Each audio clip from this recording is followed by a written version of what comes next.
Hey everyone, it's Taylorverse, and welcome back to Pottermore. Today we're doing magical abilities that don't sound fun at all. Magic can be incredible blessing. Finally, it's a grammar mistake that I didn't make. But it can also be a curse. For most wizards, let's face it, muggles too, magic is considered a gift that few would trade willingly. After all, who would give up the ability to make the dishes to themselves? Or to teleport anywhere you want? Or to make bats come out of your arch-nemesis's nose? No one. But even magic has its dark side, and not all magical abilities are fun and games. Here, for example, are a few abilities witches and wizards would probably part with if they could. Parseltongue. That sounds fun. But I guess they're gonna explain why it's not. The power to talk to snakes doesn't seem too inconvenient on paper, but due to its history, it became a skill with negative connotations in the wizarding world. So it's just that. Okay. For Parseltongue, seemed to have originated with Salazar Slytherin, and might explain why the Hogwarts house emblem is a snake, before being passed down to many of his descendants, such as the Gaunts, and then Tom Riddle. However, the power was not strictly kept in that family. Harry ended up picking up the unconventional language when Lord Voldemort accidentally transferred some of his powers to him during the ill-fated attack at Godric's Hollow.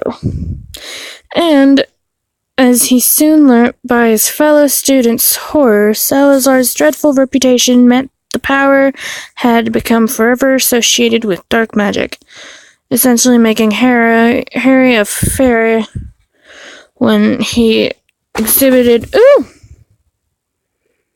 My cat just scared the fuck out of me. Who exhibited the ability in Harry Potter and the Chamber of Secrets. And as fun as it might be to have a chat with a boa constrictor, hi kitty. Could you not jump on me, you little bastard? At the zoo, is it really worth everyone thinking that you're the heir of Salazar Slytherin's pure-blood legacy? So it's literally just that it has a bad connotation. Okay. That one's not that fucking bad. Lycanthropy.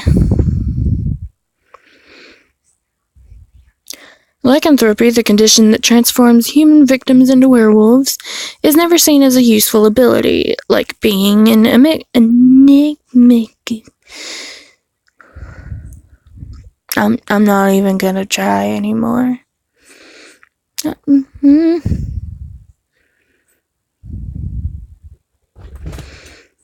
And the cat jumped on me again.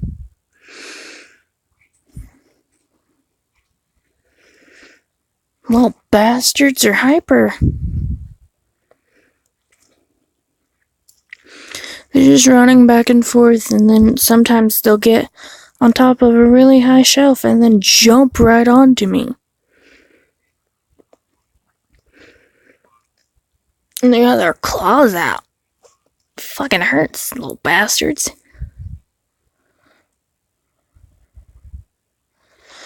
Where was I? Okay. After all, as we've seen in the case of Remus Lupin, the affliction causes a werewolf to lose sight of themselves and become murderous and vicious while transformed. Fucking badass, too. I'm kidding. Unless you're like Fenrir Greyback.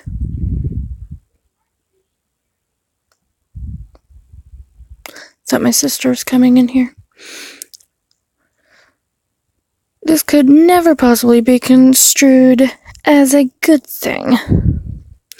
On top of that, the furry little problem is treated with severe prejudice and stigma within the wizarding community and is made obvious when Remus Lupin has to resign his Hogwarts teaching job in Harry Potter and the Prisoner of Azkaban after the students' families find out about his condition. Life is hard and cruel for a victim of lycanthropy. Being a seer. I literally want this. What the fuck? Okay. What is it that is bad about this? Having the ability to see the future may sound like a pretty useful power, but it is weighted by many responsibilities. In the case of part-time seer Professor Trelawney, predicting that Harry Potter, or Neville Longbottom, would be the cause of Lord Voldemort's downfall created a chain of events trying to stop said prophecy. With Lord Voldemort murdering... Every time murdering is after Voldemort, I say murdering. Damn it. Harry's parents in the process. Had Voldemort not known about the prophecy, maybe James and Lily would have died later anyway. But thanks to Trelawney's premonition, Harry ended up an orphan from an incredibly early age. Although not Trelawney's fault, her prediction nonetheless created a domino effect.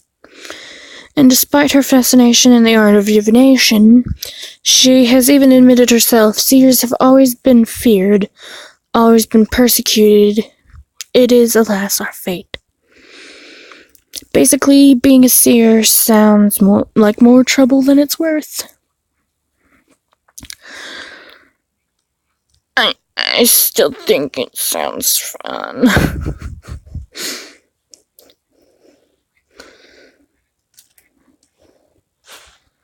Like,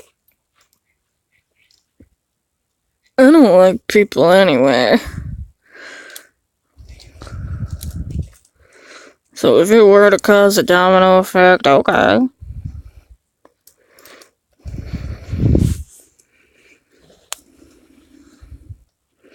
But like, even if you did like them, everyone dies at some point. And that would just be a badass thing to be able to do.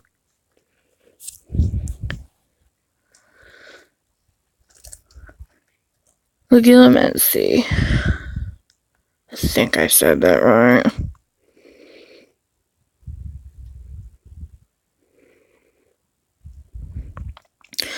Although many of us would love to have a bit of legitimacy, the power to see into people's minds, we must consider the implications of such magic. The skill, which is usually learned rather than acquired, Queenie Goldstein was said to have a natural talent, however. Sounds incredibly useful, but hearing another's thoughts will inevitably lead to some unwelcome knowledge. Snape was given the task of teaching Harry how to use occlumency.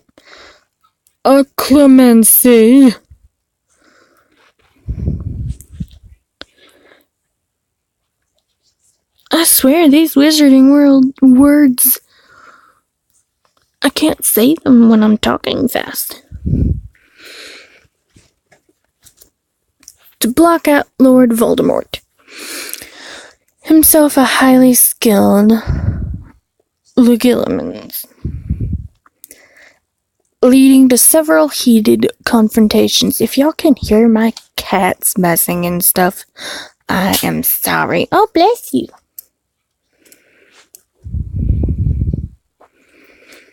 But they are just having fun in all of my things. Not giving a care that none of it is theirs. Just playing. So if y'all hear that, I'm sorry. As Snape explained to Harry in one of his grandiose speeches, the mind is a complex and many-layered thing. Like onions? And penetrating one takes a great amount of energy and concentration.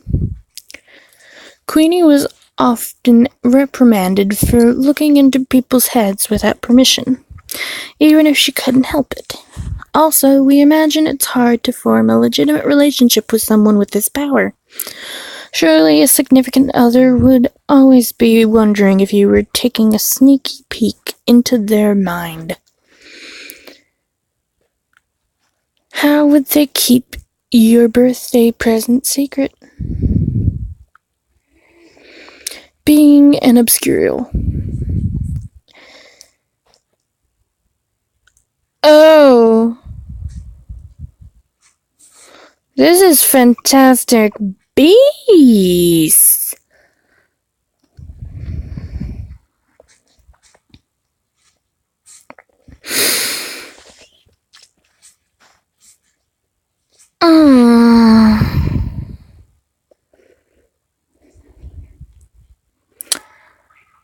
Okay.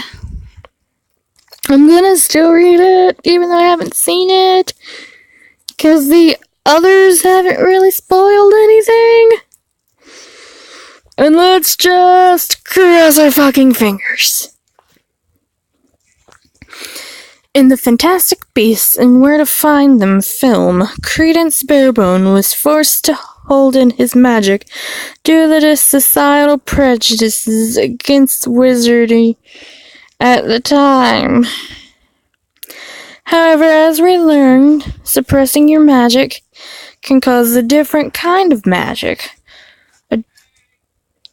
That was probably a spoiler. It's fine. A dark energy called an obscurus.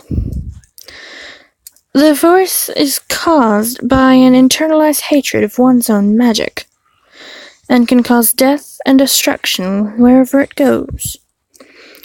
Due to the intense nature of this condition, most obscurials usually die before their 10th birthday, except for poor Credence, who appeared to become consumed by his. We don't know much about obscurials yet, but we worry about how much more deadly this unwanted power can really become. One thing's for certain, however, it's not fun. Well, it doesn't sound fun.